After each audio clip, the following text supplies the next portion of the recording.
토레스 LPG 바이퓨얼 한 대가 들어왔습니다. 이 차주분께서는 상당히 센스가 있으세요.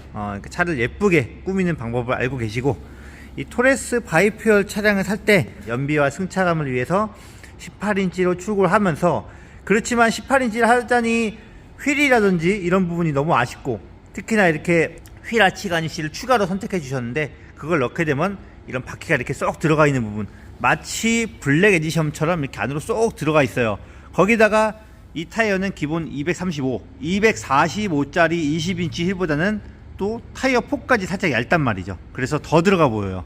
또 바퀴도 크기도 작기 때문에 좀 작아 보이는 모양이 납니다. 그래서 이렇게 18인치에다가 이렇게 휠아치 가니쉬까지 장착했을 때는 저는 허브 스페이서는 거의 필수라고 봐요. 그래서 허브 스페이서, 그리고 휠 도색 작업, 블랙 에디션에 들어간 것처럼 캘리퍼 커버까지 부착이 돼서 이 투톤의 너무나 예쁜 토레스 차량을 완성을 시켜드릴 것입니다. 힘이 장난이 아니에요.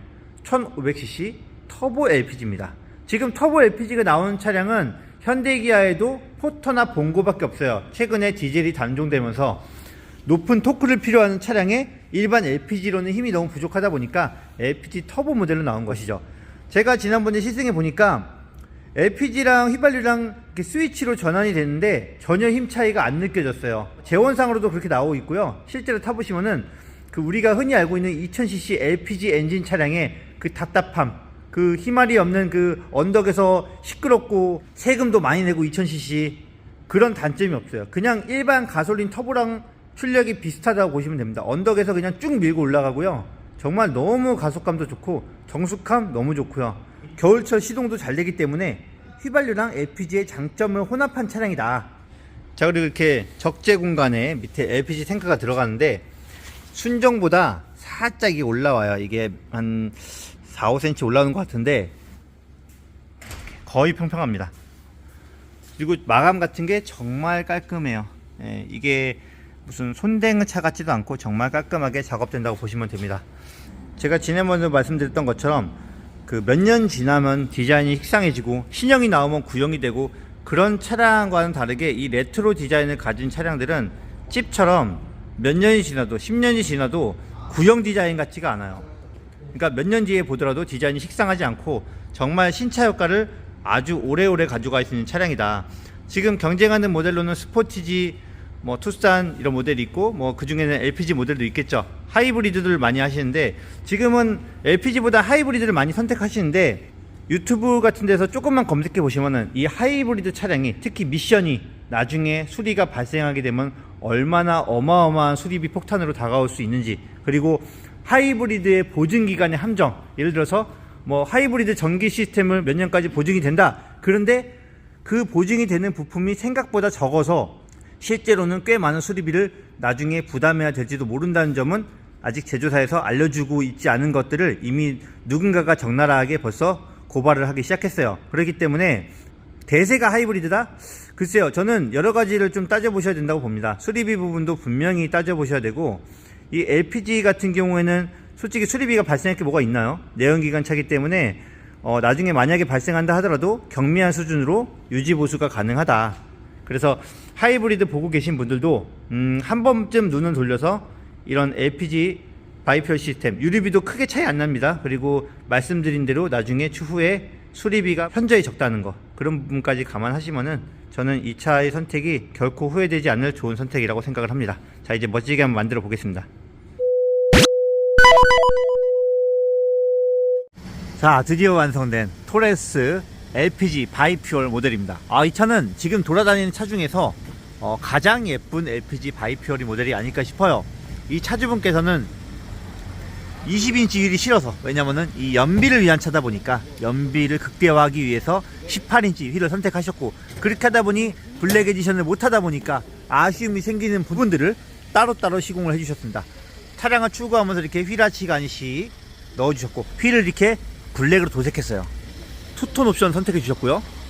차량 썬팅은 이제 딱 블랙으로 깔맞춤. 야, 멋있습니다. 그리고 브레이크 캘리퍼 커버까지 부착이 되어 있고요. 자, 이렇게 쏙 들어가 있던 모습이 전혀 보이지가 않아요. 지금 이게 허브 스페이스의 힘입니다. 와, 차가 완전히 달라 보여요. 처음에 이 허브 스페이스 없이 그냥 순정 박힐 때는 정말 뭔가 아쉬웠거든요. 근데 지금 얘는 그러니까 18인치 휠 들어간 차 중에서 제일 깔끔하고 군더더기 없는 모습을 보여주고 있다. 너무 멋있네요. 뒤에도 보시면은 보세요. 라인이 딱 살지 않습니까? 이게 쑥 들어가 있으면 차가 참 볼품이 없어요. 자, 이건 예를 들어서긴 하지만 휠이 좀 작은 모델 같은 경우에는 이렇게 뭔가 차에 비해서 바퀴가 많이 작아 보이고 좀 이렇게 쏙 들어간 느낌 이렇게 있고요. 근데 거기다가 이제 휘라치 간식까지 들어가다 보니까 그게 2cm가 더 튀어나오거든요, 이렇게. 근데 그만큼 바퀴가 안으로 더 들어가 보이는 거예요. 근데 그거를 완벽하게 잡아서 이런 모습을 보여주는 겁니다. 이제야 좀 봐줄만해요. 그러니까 이제 휘라치 가니쉬를 선택하신 분이거나 아니면 블랙 에디션을 구매하셔서 무조건 기본적으로 들어있다고 한다면은 이렇게 작업하시는 거 아주 강력히 추천드립니다. 외형이 훨씬 살아나요. 자, 이렇게 휘라치 가니쉬가 있음에도 불구하고 바퀴가 쏙 들어가 있는 모습이 전혀 보이지가 않아요. 자, 이렇게 멋있게 완성된 이 차량, 제가 이 바이퓨얼 모델을 끌고 손님께 차량을 가져다 드리면서 이 운행감이 어떤지, 제가 예전에 리뷰 영상을 올려드린 적 있지만 다시 한번 간만에 그 주행 감성을 공유해 드리도록 하겠습니다. 자, 일단 출발했는데 휘발유가 별로 없어요. LPG 바이퓨얼 차는 휘발유를 항상 3분의 1 정도는 유지해 주셔야 됩니다. 왜냐면 시동 걸 때 가솔린으로 시동이 걸리기 때문에. 그래서 지금 저게 깜빡거리고 있어요. 엔진열이 살짝 올라올 때까지는 휘발유로 되는 겁니다. 뭐 여름 같은 때는 금방 LPG로 전환되겠지만 겨울철처럼 차량이 꽁꽁 얼어 있을 때는 이제 휘발유로 좀 어느 정도 냉각수 온도가 적정 온도까지 올라올 때까지 저게 깜빡이고 있을 거예요. 깜빡임이 꺼지면 이제 LPG로 자동 전환된 거죠. LPG도 지금 대략 한 칸 정도 들어있네요. 그래서 휘발유도 살짝 넣고 그 다음에 LPG도 한번 살짝 넣어보겠습니다. 휘발유 차량 넣었어요. 냉각수 온도가 2칸 정도 올라오고 나니까 저렇게 깜빡임이 꺼졌죠. 지금 LPG로 돌아가고 있다는 얘기입니다. 지금 LPG가 한 칸밖에 없기 때문에 한번 이 LPG 탱크에 LPG가 얼마큼 들어가는지 한번 충전을 해보겠습니다. 제가 탱크 그냥 감이 없어서 한번 3만원을 넣어보겠습니다. 3만원 넣어봤더니 3만원 그랬더니 와, 거의 꽉 찼어요. 진짜 싸네요. 네? 거의 꽉 찼어요. 제가 보기에는 맥스 한 4만원 좀, 제가 넣어보신 분들은 뭐 댓글 달아주세요. 한 4만원에서 4만 5천 정도 들어가지 않을까, 완전 탱크를 가득 채우면은. 그리고 제가 늘 말씀드리지만 이 바이퓨얼의 장점은, 이 LPG 타시는 분들은 보통 탱크에 한 20%만 남아있어도 틈이 남은 충전소를 가는 거예요. 왜냐면은 가스가 언제 부족할지 모르니까. 근데 이렇게 탱크를 사실상 80%밖에 활용을 못하는 거예요. 가뜩이나 탱크 만충이 안 되기 때문에 80%밖에 사용을 못하는데, 그 80% 내에서도 실질적으로 사용하는 건 80%다. 근데 이 바이펄은 그 80%의 탱크를 갖다가 다 쓸 수 있어요. 예를 들어 좀 긴가민가요. 앵꼬 날 수도 있어요. 그러면은 그냥 가는 거예요. 왜? 휘발유로 그거 1, 2km 더 탄다고 돈 얼마 들어가겠어요?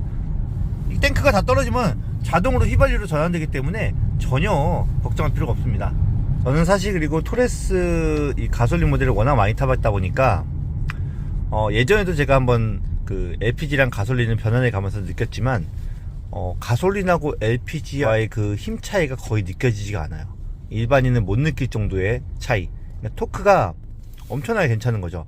보통 LPG 차 하면은 사람들이 몇 가지 딱 떠오르는 게 있어요. 일단 싸다, 그리고 대신 힘이 부족하다, 조용하다, 겨울철에 시동이 좀 안 좋다, 뭐 몇 가지 딱 떠오르는 것들이 있습니다. 물론 겨울철 시동은 LPG 시스템이 많이 보급이 되면서 옛날보다는 많이 좋아졌어요. 그래서 사실 그거는 크게 문제는 안 돼요. 근데 어쨌든 가솔린으로 시동하게 되면은 조금 더 그 시동성이 좋은 건 사실입니다. 그리고 보통 그 힘이 부족하다 보니까 2000cc LPG를 보통 많이 이용한다는 얘기죠. 그러면 세금이 약 한 50만원 중반대. 근데 1500cc다. 그러면은 1년 세금이 27만원이에요. 거의 딱 절반 수준이에요. LPG로 기껏 아낀 비용을 갖다가 세금으로 2000cc 같은 경우에 날아가는 거죠. 꽤 커요. 진짜 꽤 커요. 주행거리 아주 많으신 분 아니면은 유지비에 꽤 많은 변동이 있을 정도의 세금 차이가 있고요. 힘이, 이 차는 터보 LPG다 보니까 기존의 1.5 가솔린 터보 모델 토레스 내연기관 모델과 전혀 힘 차이가 느껴지지가 않아요. 너무 조용하고 너무 정숙하고 힘은 휘발유처럼 팍팍 치고 나가요. 이 가솔린 터보 엔진이 이 초반 토크가 되게 좋단 말이에요. 차체가 큰데 적은 배기량으로 몰려다 보니 실력 영역 한 1500rpm 뭐 좀 낮은 rpm에도 상당히 높은 토크가 나옵니다. 그래서 보통 가솔린 엔진이라는 게 처음에 좀 힘이 없다가 점점점 rpm 올리면서 토크가 올라가는 곡선을 그리는데, 다이노그래프가 낮은 rpm부터 토크가 상당히 빨리 쏟아져 나오고 대신 맥스 토크 구간이 조금 낮아요. 그러니까 4,5천 이상 넘어가면 오히려 토크가 좀 떨어질 수도 있는 거죠. 그런 식으로 토크 밴드가 좀 낮게 형성이 돼 있다 보니까 힘이 전혀 부족한 게 없어요. 변속기가 좋아서 그래도 고속주행에서 크게 부족한 것도 없고요. 너무 괜찮지 아닌가. 3만원 넣었더니 탱크가 지금 거의 꽉 찼고요. 휘발유 10,000원 넣고, 휘발유는 아마 10,000원 넣으면 거의 넣을 일이 많지가 않을 거예요. 특히 겨울철에는 조금 넣어놓는 게 좋은데, 이 여름철이나 이럴 때는 그냥 시동 키자마자 LPG로 전환되기 때문에 휘발유가 소모될 일이 사실 없습니다. 겨울에만 조금 휘발유 먹는다는 거, 그것도 잠깐만 그 시동하고 나서 열 올라올 때까지만. 공회전을 걸어두면은 한 3-4분 걸릴 수 있고요. 만약에 내가 운행을 시작하면 휘발유는 엔진 특성상 냉각수 온도가 상당히 빨리 올라오기 때문에 금세 LPG로 전환된다는 거. 나오자마자 한 1km 정도 안으로 주행했을 때 벌써 LPG로 전환되지 않을까 예상을 해봅니다. 뭐 초겨울이나 뭐 봄, 가을 이럴 때도 뭐 여름 때보다는 덜 하겠지만 거의 시동하고 나서 뭐 몇십 초 내로 그냥 바로 LPG로 전환이 될 것 같아요. 그래서 매우 경제성이 좋은 모델이고, 차값이 다소 올라가는 부분은 충분히 커버하고도 남을 정도다. 왜냐하면 말씀드린 대로 연비가 타 LPG SUV랑 비슷한데 차값이 조금 더 비싼 부분은 세금으로 일단 다 커버가 되고요. 그리고 탱크를 끝까지 쓸 수 있다 보니까 아무래도 LPG 충전하러 가는 그 수고가 좀 줄어들고, 또 충전소 가서 그 대기하고 굳이 안 가도 될 충전소를 가는 사이에 발생할 수 있는 LPG 로스를 훨씬 줄일 수가 있다. 그래서 잘만 이용하게 되면은 차값에 살짝 올라가 있는 부분은 얼마 안 가서 바로 커버가 가능하다라고 생각이 됩니다. 자, 그렇다면은 LPG 시스템에 대한 이 신뢰, 이게 바이퓨얼이 과연 내구성이라든지 이런 건 좋을까? 일단은 하이브리드 타시는 분들이 할 얘기는 아닌 것 같아요. 아무리 LPG 시스템이 추가되고 뭐 기화기가 추가되고 또 보조 LPG ECU가 들어간다고 하더라도 그 몇 개 안 되는 장치가 문제가 생길 확률은 훨씬 더 복잡한 구조를 가진 하이브리드 차량에 비해서는 월등히 유지보수 비용이 적을 것으로 예상이 됩니다. 내연기관 차는 일단은 고치기가 쉽잖아요. 대부분 정비소에 계신 분들은 내연기관 차로 정비 스킬을 많이 익히신 분들이고, 그런 분들은 이 내연기관 차량만큼은 정말 수리를 잘 하신단 말이죠. 근데 전기가 들어가면 하이브리드라든지 전기차라든지 이런 부분들은 사실 완전 다른 영역인 거죠. 진단하는 방법도 틀리고 좀 복잡하고, 그죠? 그래서 정비성이라든지 이런 거 고려하게 되면은 나중에 추후 수리 비용까지 고려하게 된다면은 보증 기간도 충분히 되기 때문에 전혀 걱정하실 것이 없을 것으로 예상이 됩니다. 기름값을 좀 아끼시고 싶으신 분들이 반드시 뭐 꼭 하이브리드를 사셔야 되는 건 아니에요. 물론 저희 KGM에도 하이브리드 차량이 있었으면 좋겠다고 저도 생각은 합니다. 근데 일단 없고, 그렇다면 이 LPG 바이퓨얼 어떤가? 정말 괜찮은 것 같아요. 저는 하이브리드 혜택도 갈수록 축소돼서 사실은 뭐 혜택이 그렇게 크다는 못할 것이고, 차값도 워낙 센 편이고, 또 이제 걱정되는 건 나중에 타시다 보면은 어쨌든 이 탑재된 리튬이온 배터리가 한 5-6년 이상 넘어가게 되면 확실히 예전보다 성능이 줄어요.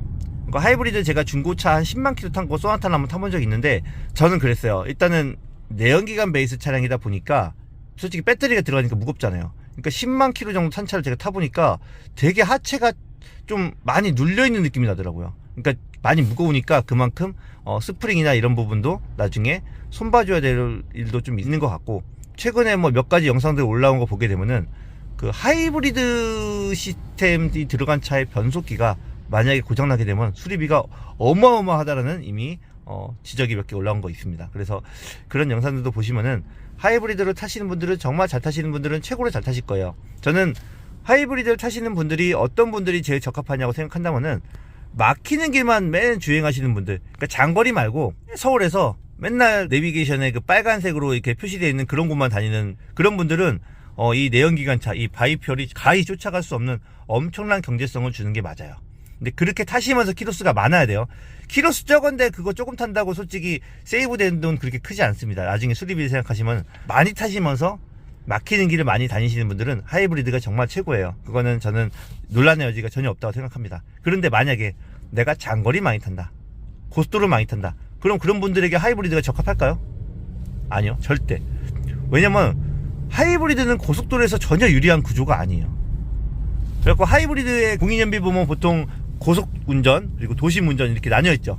그래갖고 도심운전이 훨씬 더 연비가 잘 나와 있어요. 보통 일반적인 내연기관차는 고속운전이 연비가 더 잘 나오잖아요. 그쵸? 그런 것만 보더라도 내가 고속주행 많이 해요. 우리가 옛날부터 LPG 타시는 분들이 그랜저 3.0 이런 거 타시는 분들이 늘 하시던 말씀이 있어요. 아, 이거 고속 연비는 잘 나와. 그쵸? 그게 자기 위안인데 시내 연비는 겁나게 안 나온다는 거죠.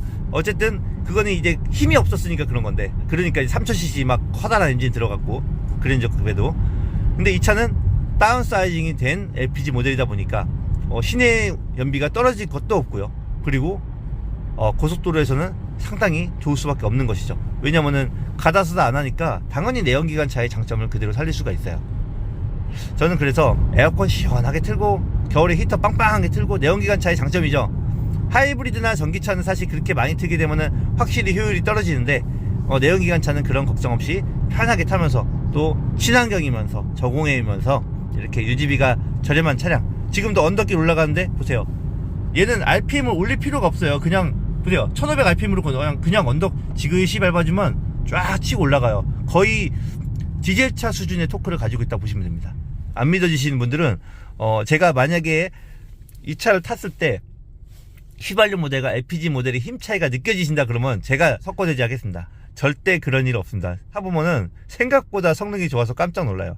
지금 재원상을 보더라도 타 LPG SUV 차량과 이 차와의 마력과 토크를 보시면은 사실 비교가 안 돼요.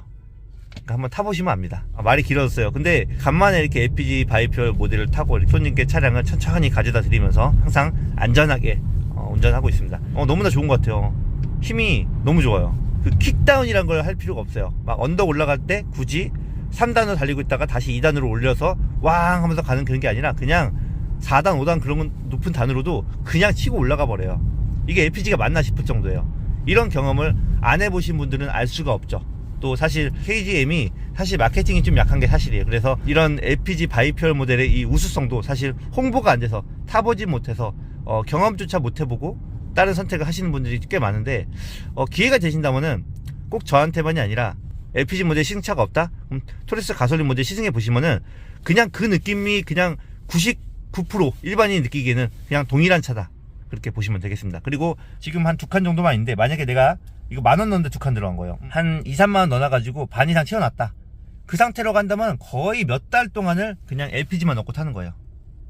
네, 그러면은 정말 편하게 경제성 갖추면서 운전이 가능하시리라고 생각됩니다. 이렇게 보니까 이 차가 LPG의 단점을 완전히 극복한, 그러니까 LPG에 있는 모든 단점을 완전히 극복한 정말 완전체인 거예요. KGM에 경제적 모델이 없다, 하이브리드도 없고 그랬다 하지만 이 LPG 바이퓨얼 모델로 인해서 그런 단점이 완전히 극복이 될 것 같습니다. 안 타보신 분들 꼭 한번 타보세요. 그리고 전기차가 막 대세였고 붐이었고 하다가 최근에 또 허와 실이 들어왔지 않습니까? 그러다 보니까 다시 하이브리드로 많이 돌아가는 추세기도 한데, 이제 우리나라도 하이브리드가 팔리기 시작한 지 많이 타신 분들은 거의 6, 7년 이상 되신 분들이 나오기 시작했단 말이에요. 그러니까 이제 수리비에 대한 부분들이 이제 터져나오기 시작하는 거죠. 세상에 공짜는 없어요. 그래서 저는 이 LPG 모델도 다시 한번 주목을 받을 때가 됐다. 경제성을 생각하신다고 한다면 하이브리드라는 선택도 있지만 나중에 수리비 그런 부분들, 그리고 실제적인 이런 고속주행에서의 경제성 이런 거 생각하면은 오히려 이 바이퓨얼 모델을 안 할 이유가 절대 없다라고 제가 다시 한번 강력하게 말씀드립니다.